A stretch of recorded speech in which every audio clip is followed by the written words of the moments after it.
बिहार में भरत तिवारी एनकाउंटर को लेकर सियासत तेज हो चुकी है। इस एनकाउंटर पर दो केंद्रीय मंत्री आमने सामने नजर आ रहे हैं। केंद्रीय मंत्री जीतन राम मांझी ने न्यूज 18 इंडिया से बातचीत में पुलिस कार्रवाई को बिल्कुल सही माना।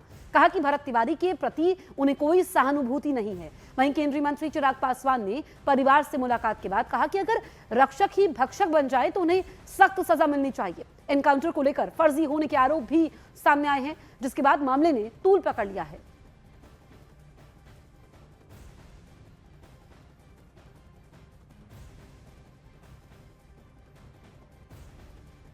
आपने इससे पहले ये बयान दिया था। अभी चिराग पासवान अभी आरा के बिलौटी पहुंचे थे। उन्होंने कहा है कि भरत तिवारी के रक्षक ही भक्षक बन गए। क्या उन पर शेड्यूल कास्ट एट्रोसिटी एक्ट का केस नहीं चला था? अगर शेड्यूल कास्ट एट्रोसिटी एक्ट का केस चला था, इसका मतलब है कि जरूर शेड्यूल कास्ट और लोगों के प्रति अपना कोई ऐसा क्रिमिनल भावना उनमें थी, इसलिए ऐसा हुआ। दूसरी बात कि अगर वो विक्षिप्त थे तो उनके हाथ में रिवॉल्वर कैसे आया? रिवॉल्वर का लाइसेंस ही था। अगर रिवॉल्वर लाइसेंस ही नहीं था तो किस कारण से उनके हाथ कह रहे हैं कि सरेंडर कर दिए थे। मतलब आप सुनते जाइए।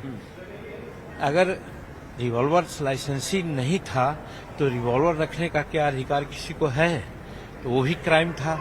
दूसरी चीज, पुलिस पर उन्होंने ताना, रिवॉल्वर दिखलाया। मैं समझता हूं कि पुलिस पर हो क्या मेरे ऊपर अगर कोई रिवॉल्वर ताने, अब हम हाथ में दही जमा करके बैठे रहे, ये नहीं हो सकता है। इसलिए पुलिस ने वहां जो किया उसको ठीक किया, एक चीज। और दूसरी चीज, अगर पुलिस को मारना होता तो खोपड़ी में मारता, सीना में मारता। पुलिस ने तो न्याय संगत जो कानूनन होता है, पैर में मारा उसने गोली। चिराग जी, आपकी मुलाकात हुई है भरत तिवारी के परिवार के लोगों से, क्या इनका आरोप है और आगे किस तरह से जांच बढ़ेगी? इनका आरोप नहीं, सारी चीजें जिस तरीके से सोशल मीडिया में वीडियोस फ्लोट हो रहे हैं सबकी जानकारी में कि भाई कोई अगर आत्मसमर्पण कर रहा है, चलिए आपको नाराजगी, आपको शिकायत, आपकी चिंताएं होंगी, उस व्यक्ति को लेकर प्रशासन अपनी तरफ से सतर्कता बरतने का प्रयास कर रहा होगा। पर जब कोई आत्मसमर्पण कर रहा है उसके बाद उसकी हत्या करने का क्या मतलब है? ये कहीं ना कहीं दर्शा रहा है कि कहीं ना कहीं व्यवस्था में कुछ ऐसे भ्रष्ट अधिकारी मौजूद हैं जिनके खिलाफ कार्रवाई होनी चाहिए। परिवार को न्याय तभी मिलेगा। कानून को हाथ में लिया गया है, कानून के द्वारा ही लिया गया है, जो कि कतई लोकतांत्रिक व्यवस्था में स्वीकार नहीं किया जा सकता।